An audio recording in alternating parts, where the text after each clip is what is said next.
Well, we had enough of Gurmeet Singh, Ram Rahim and Dera Sacha Sauda on Friday yesterday. Hence, I am not going into all those details all over again. The question is, was it possible for the state government and the centre to avert whatever had happened post-verdict? The answer is yes. Unfortunately, the state government preferred to keep the army standby till 5 p.m. in the evening. The army should have been pushed into action much earlier. In fact, the army should have been pushed into action before the verdict was to be pronounced. Had it done so, nothing would have happened. Coming to the centre also remained a mute spectator because it could have issued precedence rule in the state. It could have issued internal emergency, but it did nothing.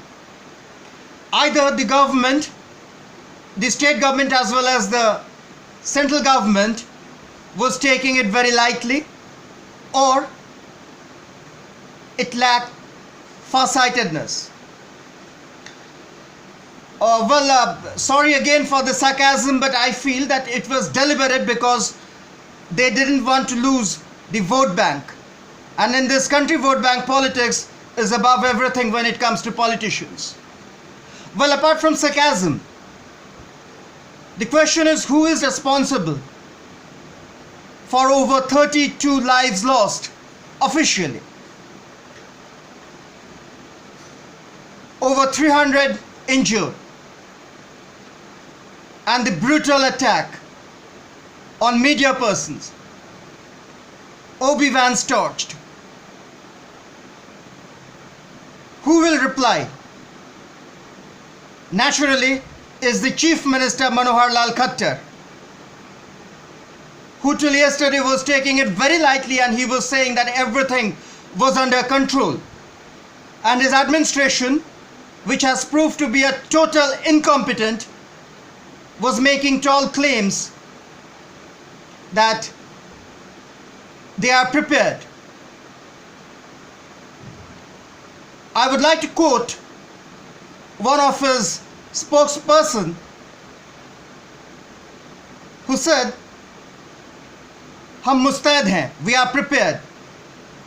If this is the reflection of mustadi, preparedness, then sorry to say, such governments must go back when they cannot protect the lives of public, when they cannot protect public property, and media persons who were actually reporting from ground zero. They neither instigated, neither did anything wrong yesterday. I do accept that there are times when media persons instigate to bring out the story, but nothing of the sort happened yesterday. They were just reporting from ground zero. They were attacked brutally. Stones, bricks, and even swords. Who is responsible for this? Also, many policemen and security personnel were seen running. Well, I don't blame them. The furious mob were throwing stones, and these policemen and security personnel were unable to face the mob. Quite expected. In fact, it was very much clear on Thursday midnight when administration planned a crackdown around 2:50 a.m. And we all saw them. They were literally pleading the Dera Sacha Sauda supporters, the goons, to vacate the premises outside the court. The police officials and the paramilitary didn't have the guts to use force. Quite obvious again. Hence it was quite clear that something of the sort will happen. If you ask me personally, I wasn't even a bit surprised whatever had happened, because I was anticipating this. But it's shocking, it's unfortunate. Now, the question is, who is responsible? Obviously, the responsibility lies with the state government, and the responsibility lies with State Chief Minister Manohar Lal Khattar. Hence, I totally support the campaign going on media, and even the public, whomever you talk to, is demanding the resignation of Khattar. And Manohar Lal Khattar must and should resign, taking the moral responsibility of whatever had happened.